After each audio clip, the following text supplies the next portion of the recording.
Hey guys, this is Comic Nuno and Comic Frontline, and today I'm doing Comic Nuno episode 134, and that show where I review all the comics I read this week in one show. We go worst pick of the week to best pick of the week. This week I have 22 comics, so let's get started. What was number 22? Which sadly was Star Wars issue 16. I didn't love this issue, even though this was kind of more of a centric Princess Leia issue. The artwork was just very dark. You couldn't really see the detail of everyone's faces, and it concentrated more on this Darth Vader doctor character, who honestly I had enough of, and I haven't even read past before the Darth Vader down story. I'm still getting tired of her character. So it's her escaping or trying to escape from this jail, and for me it just wasn't too interesting. Like I said, the artwork kind of took me out of the story. And I understand, I think they want more of a filler story after we had Vader down, but at the same time, maybe some more character-driven stuff would have been interesting here. So Star Wars issue 16, sadly, was number 22, and I gave that 2.5 stars. Alright, moving on to number 21, another book, sadly, to be this low, and that is The Amazing Spider-Man issue 8. This book I felt like this issue just kind of felt very fillerish. This whole arc kind of felt fillerish with Mr. Negative, because overall it's, hey, Cloak and Dagger get taken from Mr. Negative and controlled by him, and in the end they're not controlled, and they're like, hey Peter, if you need any help with Mr. Negative who just ran away, we're totally here. And the other part of the story being that Peter's girlfriend, who I don't really care about because they haven't really fully introduced her, I feel very well for us to feel connected to her, but she stole or not stole, but she's using the Spider-Mobile to kill Spider-Man, and then realizes, oh wait, I did it for my family, please forgive me, and Spider-Man does. And that's pretty much the whole story. And again, it doesn't feel like it's progressing this overall plot that I still don't even know what the overall plot of this arc or this volume has been. Is it about the Sinister Six? Is it about these Zodiac people? I don't know, but this story arc didn't really progress much. I will say the artwork is pretty good. I like the colors. I thought that worked well with the kind of character that Mr. Negative is. So yeah, overall I gave Amazing Spider-Man issue 8 2.5 stars. I just kind of was bored with this arc. Kind of wanted more from it. So that's number 21. Moving on to number 20, which is Web Warriors issue 4. This was an okay issue. I'm just kind of getting tired of the Electro story. In this we get to see a lot of, I feel like, clutteredness. It's a lot of characters trying to do a lot at once. We have pretty much the whole team on one side trying to save Gwen, and then Gwen and Uncle Ben of May's world trying to defeat these Electros. So it's the same thing. It's the same thing about the Electros, and then you get to see some of the Dr. Octopuses, which I guess was cool, but I just kind of wanted more from the story. Maybe some more character interaction if you're not going to progress the plot as much with the Electro stories, but yeah, I'm just kind of getting tired of this arc, and hopefully they'll move on from the Electro arc soon. So Web Warriors issue 4 gets 3 stars, and that was number 20. Alright, moving on to number 19, which is Extraordinary X-Men issue 7. Another book that I feel like doesn't have much of a direction, kind of like what Amazing Spider-Man's struggling with. Extraordinary X-Men is kind of doing the same thing. It's running in circles, but I feel like that's a constant with Lemire's writing, because I say the same thing with All New Hawkeye. This issue is mostly about saving Nightcrawler. So if you're a Nightcrawler fan, you probably will enjoy this issue a bit more. I'm not a huge Nightcrawler fan, so I was not as invested in the story. But it's trying to save him, and that's most of the issue. We also see the other team kind of dealing with Sunspot and Magic dealing with some wizard type character. And yeah, that's kind of what happens, and by the end Nightcrawler is kind of saved, but also shows how much he's seen. He's seen like all these mutants dying. Which I guess are kind of visions that he's having. So yeah, there's some good emotion in here, but still I would like a better direction for Extraordinary X-Men, and I'm still not feeling it. I still don't feel like this is a team. It's just more of a coincidence that all these X-Men are in the same room. I really want to see these characters working together, and I haven't seen that, or really seen that chemistry from the team yet. So Extraordinary X-Men issue 7 gets 3 stars. And that was number 19. I just want to make sure I'm counting right, because sometimes I skip numbers. Yeah, I am. Alright, number 18. Which is Starbrand Starbrand and Nightmask, issue 3, which I actually thought was an improvement for this issue. I'm still not in love with the artwork. Sorry, I read this digitally, so I can't show you guys the artwork. But it's a bit blocky. It's definitely has its own style that I'm not a big fan of. But I do think the story's becoming more interesting, especially the college story I'm really liking. And I guess the fleshing out of the secondary characters like Kong and I don't know her name, but the one who has the eye patch I think is a cool character and has some mystery towards her. They're like, why is my cosmic powers, reacting to her? So I'm curious to see how they flesh out these secondary characters, which I think Greg Weisman will do a great job with. A part that I'm still not totally invested with is the actual superheroing of this book, because I've never read Starbrand and Nightmask before this, and I do think they need to describe their background a little bit better in the book, but like I said, it was an improvement. There's an interesting cliffhanger in this issue too, so I gave this 3 stars, and we'll see if it keeps improving the series. Alright. I think we're up to number 17. We are, and that is Avengers Standoff. Welcome to Pleasant Hill, issue 1, which is the beginning / prelude to Civil War 2, which is the new event coming up for Marvel for the spring. And this issue, definitely more Captain America based / Winter Soldier / Captain America's villains. Because in the issue, we see Winter Soldier zapped into this world.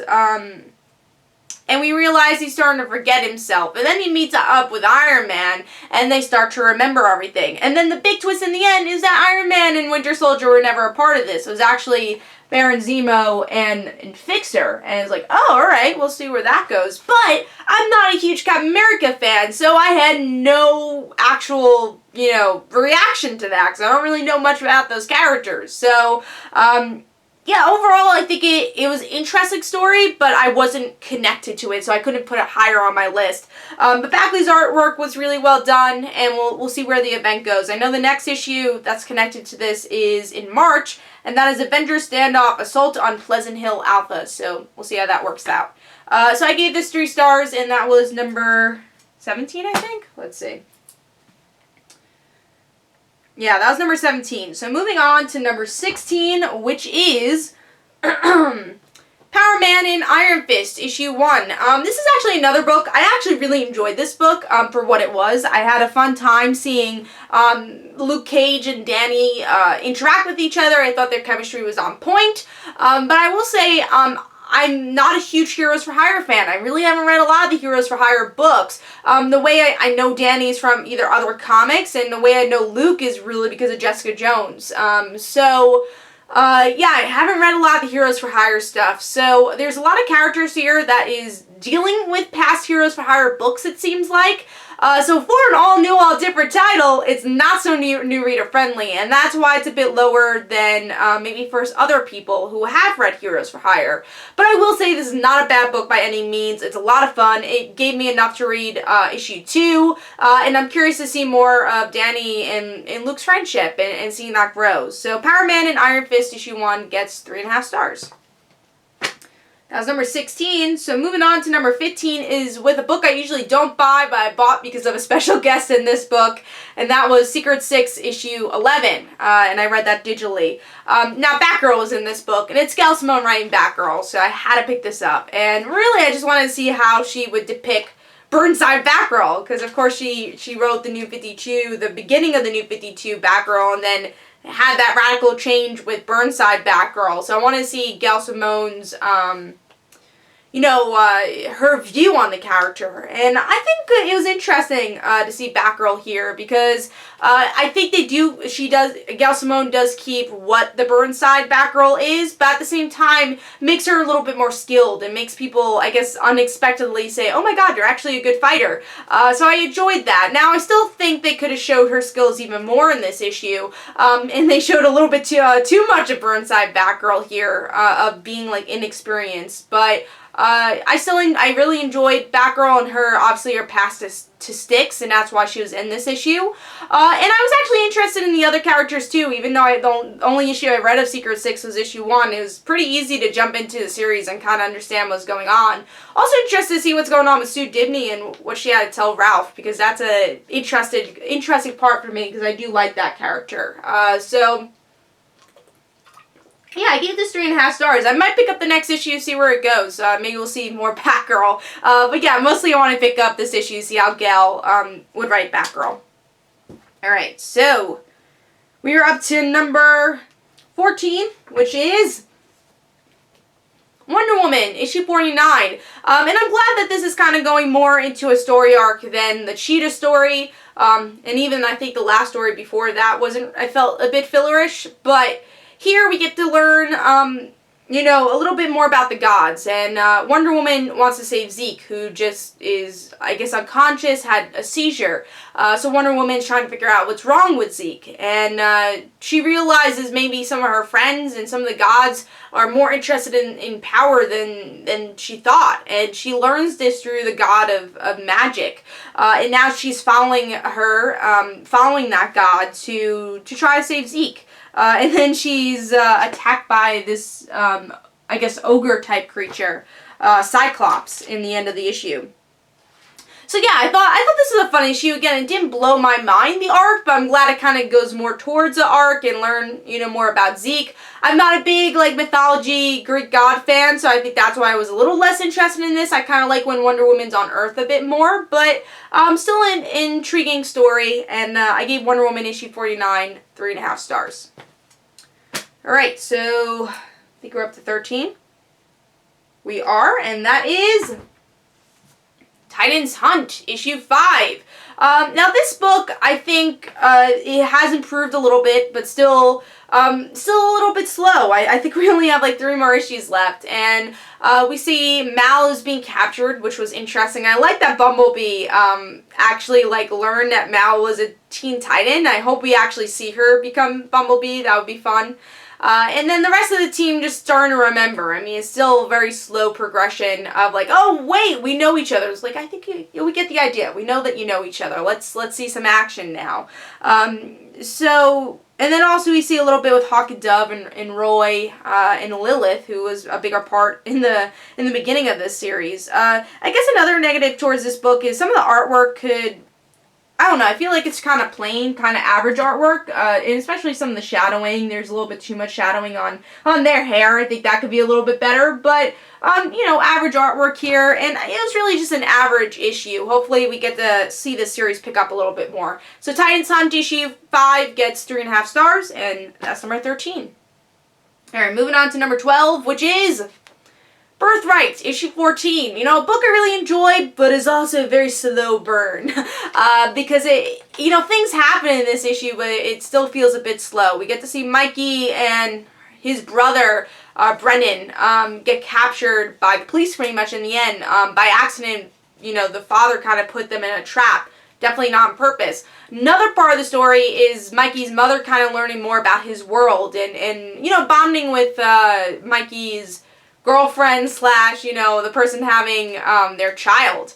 And then we learn that one of the richest women in the world is actually from, you know, Mikey's world, or where Mikey was. So that was interesting. And then the mother tries to say, hey, I could convince Mikey to, you know, meet with you and talk to you. So, like, get us out of here, because that woman actually traps him in a jail.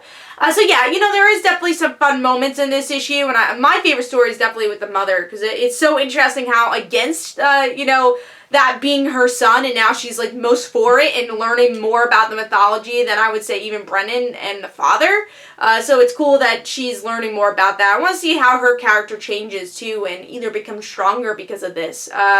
So yeah, good issue. I kind of wish the story would progress a little faster though. So Birthright issue 14 gets 3.5 stars. And that was number 12, I think. Yeah, that was number 12. Moving on to number 11, which is Batman and Robin issue 20, which I really enjoyed this issue. Really liked the artwork. That's something that got to me. I love the action for this. Really liked all the facial expressions. So artwork was really well done. complaint about this issue. Kind of wish that the school of mother's children would be described a little bit more, because there's this whole half of the issue with these two students who you don't really care for because they just kind of popped up recently in the past couple of issues, and I kind of wish they started from the beginning, learning about these characters, caring about them, and I think that's kind of the biggest problem of the issue. But the strongest part of the issue definitely being Harper Rowe's reaction to Cassie, Cassandra Cain, and Cassandra Cain's reaction to Harper saying, "You're my friend, don't do this, don't, attack me." So I really like their relationship and obviously the build-up to that story. And the Grayson stuff, I kind of wish was a little bit more interesting, but I've never been into the espionage stuff, and they're definitely playing with that in this issue a bit more. But overall, again, artwork's a big improvement, and there's some cool emotional story here, too. So, Batman and Robin Eternal gets 3.5 stars. Alright, so that was, I think, number 11. So now we're moving on to number 10, which is a book that's been delayed forever, but I do really like. And that is The Shield, issue 2. This is a new new book from Dark Circle Comics, which is, I think, a company that's connected to Archie Comics. And with this book, it's interesting because we get to see this woman who has lived a lot of lives, who's indestructible. And we're learning about these two groups. We see that this government group is chasing her, and then also this kind of cult-like group saying, "Hey, we can help you. We want to help you." And in the end, our main character is starting to get her memories. She kind of gets this suit from the hand cult type group. And then we realize she actually teams up with the government after. It's like, "Oh, hey, yeah, I work for you guys." So I thought that was a really good twist and kind of a play on a trope we've always seen. It's like, oh, the government's chasing you, and of course that's going to be the enemy. But then we find out after she gets her memories that, no, you're actually my friends, people that were chasing me. So I like that. I thought that was kind of a cool ending, in a kind of twist ending for that. And hopefully next issue won't take as long to come out, because I really do like the series. I love the artwork for this series and kind of the direction it's going, and has a lot of intriguing stories. So The Shield issue 2 gets 3.5 stars, just because delays and some of the progression of the story could have been a little faster, but still a fun issue to read. So The Shield issue 2 gets 3.5 stars. That's number 10. Moving on to number 9, which is The Mighty Thor issue 4. And I love the beginning of this issue because we see that Jane Foster is falling from the ground without her hammer. And then in the nick of time, she's able to get her hammer and turn into Thor again. And then towards the middle of the issue, it starts to get a little boring with a lot of the political talk between Odin and his wife. So that part I didn't care about as much. And some of the elf talk I could have, cared less about. Because that's the part of Thor I really don't like, is kind of the politics of it, and like the Norse mythology is a lot. But then towards the end, we get into Odin versus Thor, and finally we kind of get that battle we've all been waiting for, and that really made the issue for me. And also just the gorgeous artwork really makes the issue for me too. So that's why this book ended up being a little higher, even though there's a lot of like talking, some boring scenes in between. It was still a fun issue to read for the beginning and end of the issue. So Mighty Thor issue 4 gets 3.5 stars. I think that was number 8. Yes, that was number 9 actually. Number 8 is Injustice Gods Among Us, Year 5, Issue 4. And I gave this a solid grade. I actually really enjoyed, even though the same thing happens over and over again, I really enjoyed the character moments. We get to see Batgirl save Catwoman, and then also Harley Quinn and Batwoman just fight Wonder Woman, and then Batman, of course, versing Superman. And then them retreating, and Catwoman saying, "I'm kind of done with this." And then Batman's like, "But you've been here this whole time, and you wanted to be a hero." And she's like, I didn't want to be a hero. I wanted to help you. But I'm realizing this is kind of a lost cause, and I don't really like lost causes. Then, in the second part of the issue, we get to, you definitely can tell this is a second part of a chapter, because it kind of turns the story into a Hawkman and Hawkgirl story, where we see Hawkgirl, like, fend for herself and say, "Hawkman, bye, I'm helping out Superman." And that's kind of their story. But it was still fun and really good action for their story, but it just kind of felt out of place at the same time, because they obviously do chapters for Injustice, because it's a digital first, but it's kind of obvious when you're reading it in printed form. I want to show you the action scenes here if I could find it. Because here's some really cool 2 pages of Hawkman and Hawkgirl just fighting and Hawkgirl beating up Hawkman. But yeah, artwork is gorgeous too, and that's why it's a bit higher, even though we have that 2-part story. But really cool character interactions. Would love for the story to progress a bit more, but it was a fun issue to read. So I gave that 4 stars, and that was number 8. Now we're moving on to number 7, which is Silver Surfer, issue 2. Now this book, as you guys know, I love Silver Surfer. I think it's a great book, and I think it's some of Dan Slott's best work. And with this issue, the parts I really enjoyed was obviously Dawn and Norrin's relationship, and Dawn getting a little jealous of Alicia, because she was kind of the first female and first human that Norrin knew, and then you see that they have a lot of a past, and Dawn's getting a little jealous of this, like, who is this one? And also we see that obviously Silver Surfer has even more of a past, because one of his ex-girlfriends comes back to haunt him, so I'm sure Dawn's gonna get very upset of that.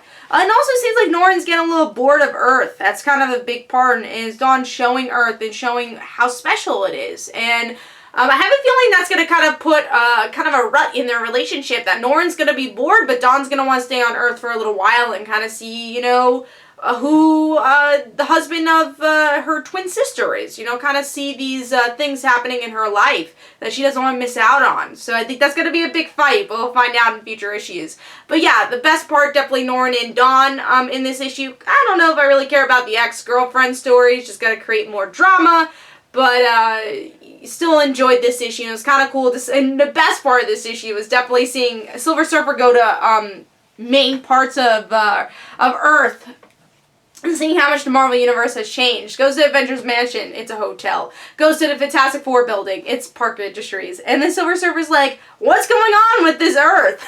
So I liked all the different changes that happened, and Silver Surfer being completely confused and kind of poking fun at Secret Wars at the same time.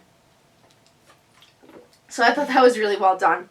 So Silver Surfer issue 2 gets 4 stars, and that was number 7. Alright, number 6 is Poison Ivy, Cycle of Life and Death. So it didn't quite make top 5 this time, but it was very close. This is just a really good week for comics. We had a lot of good solid books this week also. So this is number 6, and I liked it. It kind of continues this whole murder mystery story. And we also get introduced to some of the supporting characters. Like, we get introduced to a new character who's a scientist who never wanted to be a scientist, actually wanted to be a singer. Seems like he's going to be more important to the series as we continue, because he kind of ends off in this issue finding another dead body. And then also, something I love about this book is definitely the narration. Seeing what makes Poison Ivy tick, you know. I really do like the narration, and I like how they really portray Poison Ivy correctly, I feel. They sexualize her, but also, you see all her different attributes that make the character, and I feel like they do a good job at that. So, overall, if you're not reading this is a really good jumping on point if you don't know much about Poison Ivy, but also if you're a Poison Ivy fan, I think it's a great read. And for me, I know stuff about Poison Ivy, but I've never been a big fan of her character, but I'm really enjoying this miniseries. So, number 6 was Poison Ivy, Cycle of Life and Death, issue 2. Alright, now we're moving up to number 5. Number 5 is Superzero, issue 3. Now, this is a book, I think this is the first time that this series has made my top 5. And with this issue, my biggest problem with this book that I feel like they kind of corrected here was that I never felt like Drew was a likable character. Because Drew's always getting people in danger because she wants to be a superhero.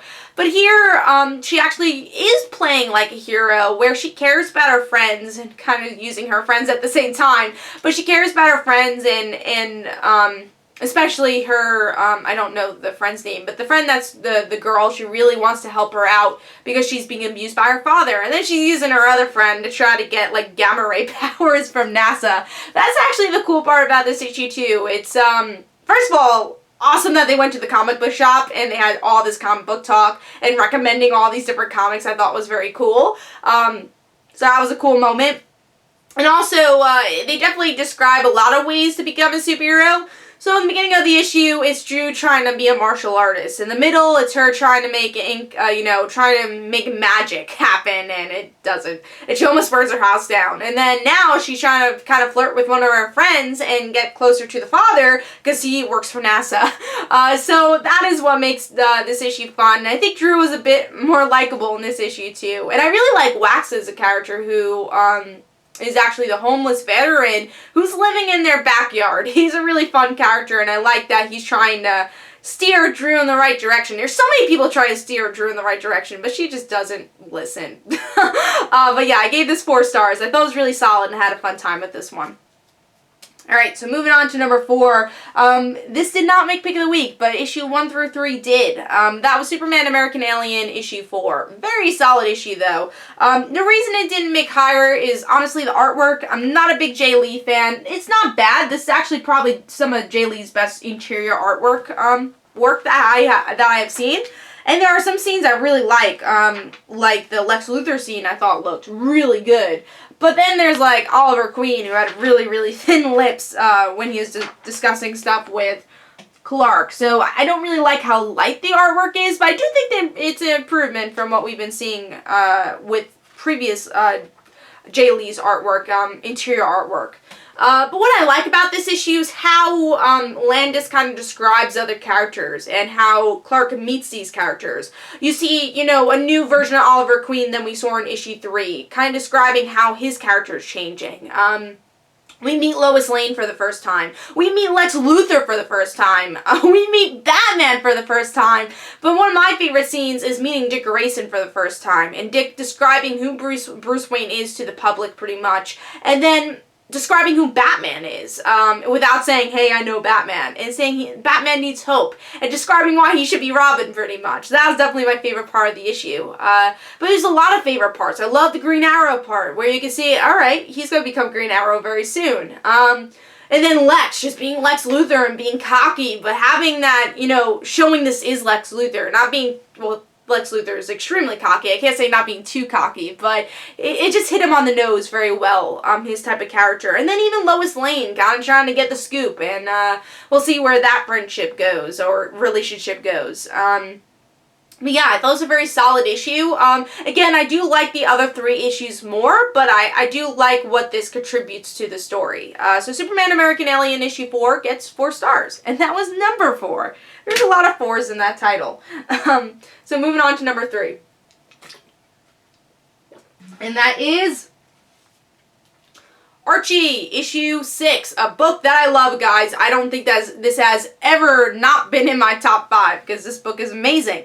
Now, I will say this issue is a bit, I don't want to say fillerish, but it doesn't really progress the Betty, Jughead, Archie story. It progresses more of the secondary characters like Reggie, learning more about his character and why he is the villain of Riverdale.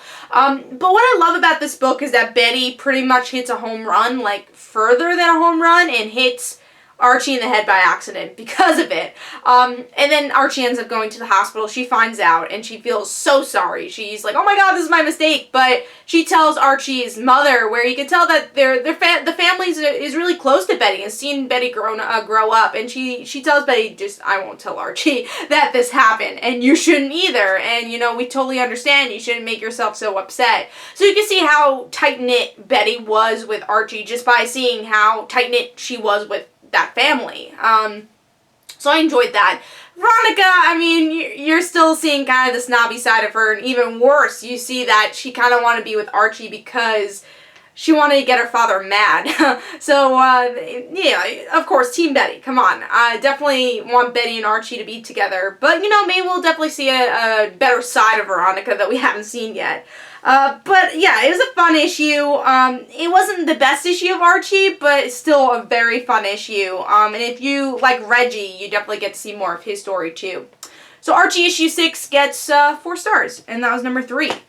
Moving on to number 2, which is Huck issue 4. This is a really well done issue. First of all, Albuquerque's artwork, amazing. Love his art. And if you read American Vampire, I will say that the mother, because we find out who Huck's mother is, looks a lot Felicia in the book, Felicia book, who's in American Vampire, and kind of the action looks like Pearl in her like vampire stage. So that's something I will say. It kind of looks a lot American Vampire-ish, but hey, I love American Vampire, so that's totally cool. But yeah, in this issue we learn a little bit about Huck's mother, that she kind of had these superpowers and had the same powers as Huck, but also had these psychic powers. And, you know, we had Huck's brother kind of show where Huck's mother is, and they find her, and we find out that was not Huck's brother. That was actually the government that's been searching for the mother, and now Huck and the mother have to fight this government agency because they're taking his mother. And that's the big part. You know, Huck being this nicest guy ever might have gotten his mother in trouble. But I love that twist. I didn't expect it because the brother really does look like him. So I'm like, it has to be his brother. I didn't know what to expect as a cliffhanger, but when you see that, I'm like, oh my god, shit just got real. I love that we're learning more about Huck's mother. Hopefully we get to see even more of that in future issues. And it was a great issue. I was surprised, and I keep loving Huck. It's just an awesome series. Millar does it again. So Huck issue 4 gets 4.5 stars. And that's number 2. So what was Pick of the Week? That was Spider-Woman issue 4. I think this is like the first time Spider-Woman has ever been my Pick of the Week. But this issue is amazing. It's it's the issue where Jessica gives birth. But it's not just that. It's her in labor, escaping Skrulls, gives birth, then fights Skrulls, and then says to Carol, hey, I kind of want my child, I wanted my child to have a normal life, and then laughing hysterically, saying that is never going to happen. But it just shows how badass Jessica is. I mean, she literally just gives birth, and then fights Skrulls. That is amazing. And then also another positive I really have to give to this series is facial expressions, and the artwork is just gorgeous for this series. Just to see these 2 pages of Jessica's reaction to having her child and seeing her child for the first time, it's just amazing. And, one thing I really love about this book is, or this issue, is that you have comedy towards the end of the issue, or really throughout the issue. You have emotion and happiness, and then action. You have everything in one. And I think that kind of really describes like the process of childbirth too. You're feeling all these emotions, and I think they poured that into the page very well. To have all these mixed emotions and kind of genres in one. Comedy, action, happiness, all these things. Pain. You have a lot of that, but it was a great issue to give, to have the birth of Jessica's child. We actually don't even know what the kid's name is yet. Hopefully you'll find out in the next issue, but really enjoyed this. This is definitely my Pick of the Week. Great facial expressions, great issue. I had a blast with it, so I give that 4.5 stars.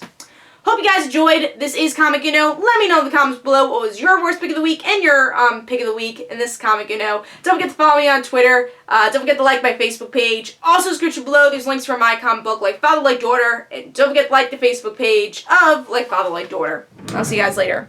Bye.